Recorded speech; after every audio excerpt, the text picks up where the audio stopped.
The next question.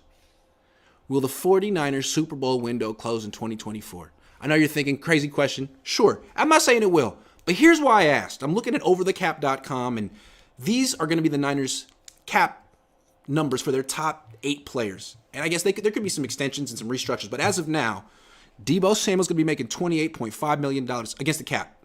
Trent Williams, 28.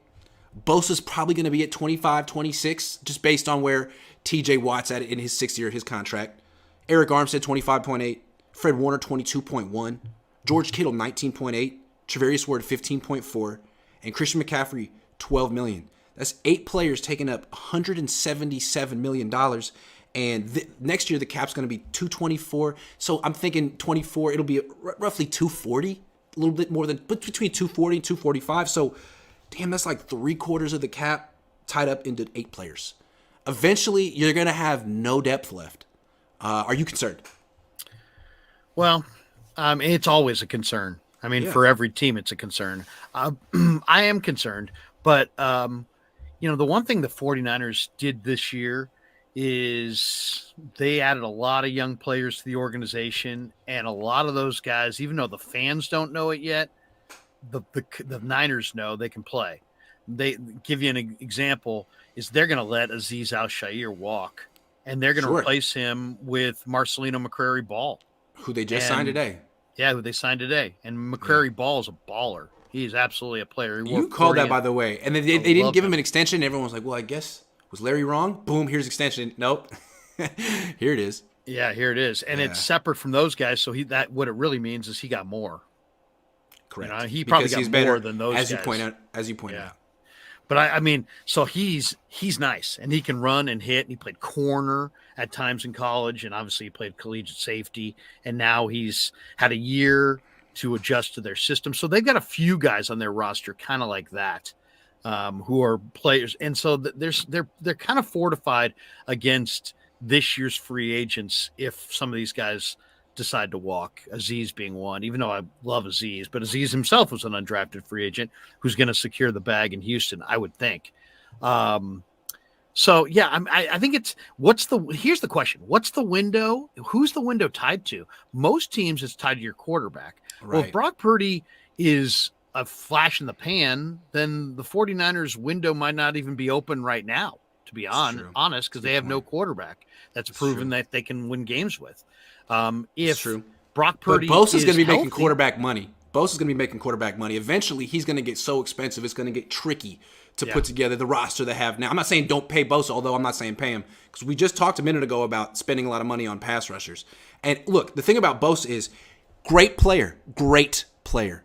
But when he goes against the Chiefs, they can neutralize him. Something to think about. Well, Chiefs are going nowhere. One of the things, Grant, that happened in this game to the Eagles is the Eagles shortened their D-line rotation and made their starters play a higher percentage of the snaps. And if you go back and look at the snaps, I think the Niners did kind of the similar thing later in the year. And I think that eventually that's kind of like, robbing Peter to pay Paul. There's a price to be paid for that. And what happens is your top guys, as you're featuring them more and more and playing them higher percentage of snaps, start giving you less production. And I think that's what we saw across the board from the Niner D line. Yeah. I don't know what the Niners do here. I just feel like at a certain point they need to stop giving extensions to every single one of their players who's available. And you know what? I keep saying they got to re-sign Brandon Ayuk. I love Brandon Ayuk, but man, you can't give extensions to everyone. And I'm looking at the Chiefs. The Chiefs are the example of what to do in the league right now. They're cutthroat. They would not extend Brandon Ayuk. They probably wouldn't have extended Eric Armstead, Fred Warner. They would extend George Kittle. I want to say one thing about George Kittle. I said the Niners should trade him last year because I thought his body was breaking down. He stayed healthy for most of the year. This year had a great year. The Niners used him as a receiver. If you have a number one receiver who's a tight end, I feel like that's the number. It's a cheat code because they get paid less than wide receivers, and it's not fair. You know what I mean? Look at how dominant Gronkowski and Kelsey were in the salary cap era. It's not fair if you can have a tight end be your number one wide receiver like that. So Kittle, he can stick around. He's off the trade block officially. Sorry, George. You're not trading him? If he can stay healthy and Brock Purdy wants to throw it to him, then he's definitely worth the money. He's worth every penny. He is. Debo, on the other hand, $28 million for Debo in 2 years. That's terrifying. What is? That's terrifying. They got to figure that one out. Is he worth it? 28. I just think you wait. You wait on that and see where it goes. Sure. See where his condition goes. Because in 2023 he's only $8 million. He's okay. Yeah. The Purdy thing is interesting from the standpoint of he loves to throw the tight end so much that if he's your guy, that's a spot you need another dynamic player.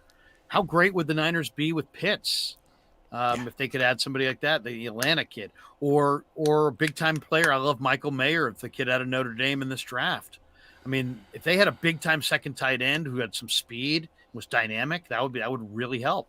I would love to see Purdy. I'd love to see Purdy throwing to that type of a player in this offense. I mean, you could argue that a tight end who can be used as a receiver is the most valuable non-quarterback, non-offensive line asset in football on offense, because wide receivers and running backs are important, but you can find them. There's a million good running backs and there's a million good wide receivers, and they can be good at 22, 23. I feel like tight ends, how many guys can really get open and catch passes consistently? If you had two of them, remember when the Niners had Delaney Walker and Vernon Davis? Ooh, that was nice. Yeah.